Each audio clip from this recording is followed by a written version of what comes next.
Hello friends आपण मानक पई ओ ट्रिपल एससी रो तरफ रु नुवा अपडेट आछि। आज डेट देखंतु 23/3/2024। आज अपडेट रही आपण मानकर जो फॉरेस्टर फॉरेस्ट गार्ड बा लाइफ स्टॉक इंस्पेक्टर जो कंबाइन रिक्रुटमेंट बाहर थिला तार एग्जाम डेट आसी जाइछि।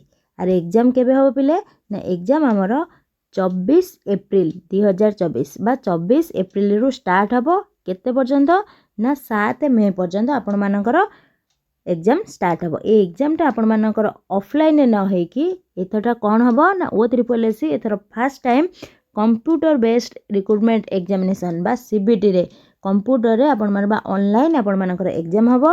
आ एडमिट कार्ड आपण माने केबे पाइबे पिले ना एग्जाम हबार जहार 24 रु 7 तारिख भीतर अछि तार बिफोर 15 डेज 15 दिन पूर्वरु से माने से मानकर एडमिट कार्डटा तांकर www.o3ssc जो वेबसाइट अच्छी ऑफिशियल वेबसाइट से वेबसाइट रो आपण माने लॉगिन करिकी 15 दिन पूर्वरु एग्जाम रो डेट टाइमिंग भेन्यू आपण माने डिटेल्स पाई परिबे।